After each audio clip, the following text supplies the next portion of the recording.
Hello there, and welcome to my podcast. My name is AJ Konecny. I am joined by Joe Domi. and thank you today for joining me, Joe. Today we will be doing a quick little podcast over what I'm talking about, which are climate change. Well, I am very honored that you decided to have me.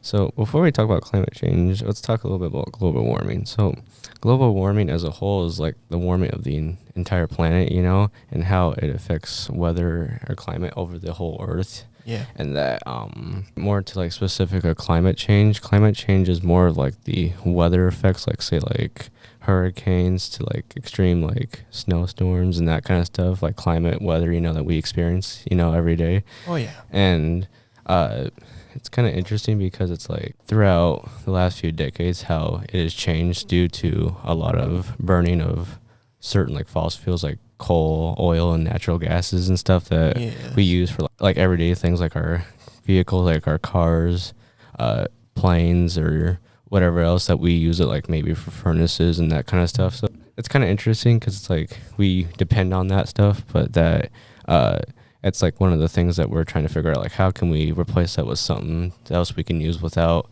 releasing more carbon dioxide into our atmosphere. So kind of just want to know, like, what is your kind of thought on the whole thing about it? Well, the climate and global warming, it is very confusing from time to time. Like one day you'll have a nice day of weather, the next you got freezing cold, and who knows, next day might be nice or it might be broiling hot. Yeah. Kind of to jump a little bit into like a little bit of the science behind it. So kind of how climate is affected. So talking about carbon dioxide, so this molecule, which is CO2, the reason why it's like one of the most like reasons why we have increased climate is because of how it's able to take in heat from the sun very well, and that once it does radiate that energy outward, that with more of it in the atmosphere than what's already naturally there, that some of that heat comes back down to Earth rather than escaping to space. Yeah. So it's like there's more coming in than is going out. So it's like it's unbalanced. But kind of talking about that, I watched a thing by Neil deGrasse Tyson on YouTube a while back ago, talking about like the climate itself and how CO2 is like it can be good because like it gives like without it, Earth would have been like not habitable. It would basically be like a cold planet to live on. But with some CO2 it gives like the Earth a little bit of warming. So like CO2 is good to have because so like to keep the Earth habitable enough for plants and animals like us to live. But if you put too much of it, then it comes like a problem because then it's like it starts to lead to other like disasters that can lead down the line years to come, Yes. And so I've noticed some scientists have been working to have less CO2 in the air. What are your thoughts on that? I do think it's a good idea to look into that because we want to figure out like first of all, we know like the major problem is that we're releasing that stuff out into the atmosphere.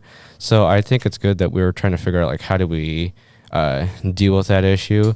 And I think there are a few like ways that we're like scientists are trying to figure out like how do we like we know it's there, but how do we like remove it, or what can we use to take the CO2 out and put it somewhere where it wouldn't be like in the air causing problems, Yeah.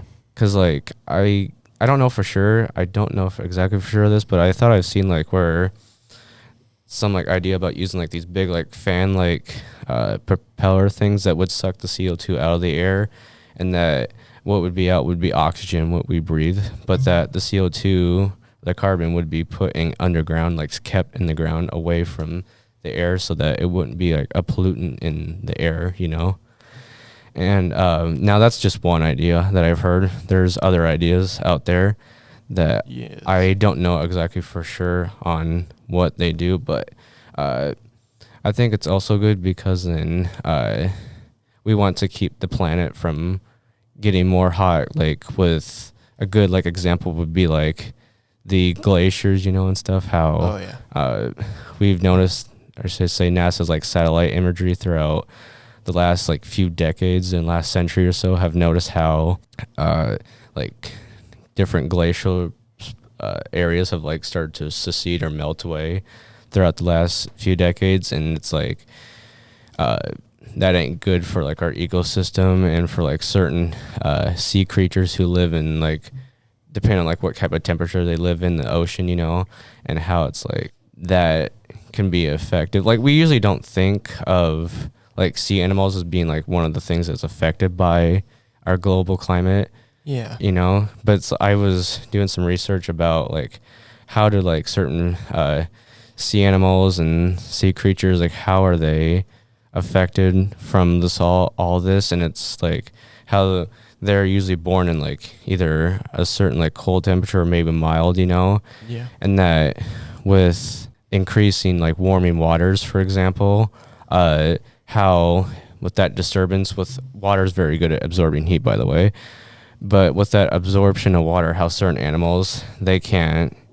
really survive that well in hotter, warmer temperatures in the ocean. And so either if they do survive, they might not be able to, like they could reproduce, but maybe they won't be like, their offspring won't be as well protected than like their previous, you know, generations were, or how they could not survive because like they're not used to like that type of temperature in their environment. So it's interesting to think that like, although we focus a lot maybe on like the land or the weather type, but it's also like it happens in our oceans, you know, too. So like it's kind of like it's everything as a whole, like everything is affected by climate change in a one way or another, even if we don't maybe think about it that way. So I always kind of find it interesting to learn about that more. So then it's like, oh, okay, so that's how it affects like these creatures on in the water, like Yes.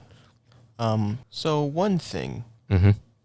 So you know how like NASA is crashing these ships into the ocean. Do you think that those crashed satellites or whatever could be another problem for like the carbon and pollution too for the oceans? Like, Maybe. I don't really know for sure enough about that. Like, I think trash in the oceans isn't maybe the best idea. Like, I understand that like they're trying to like figure out where do you put this junk, like the space debris once it orbits, because like talking like the space station, how it'll be in the ocean within the next like sometime like 2030 or so, like that.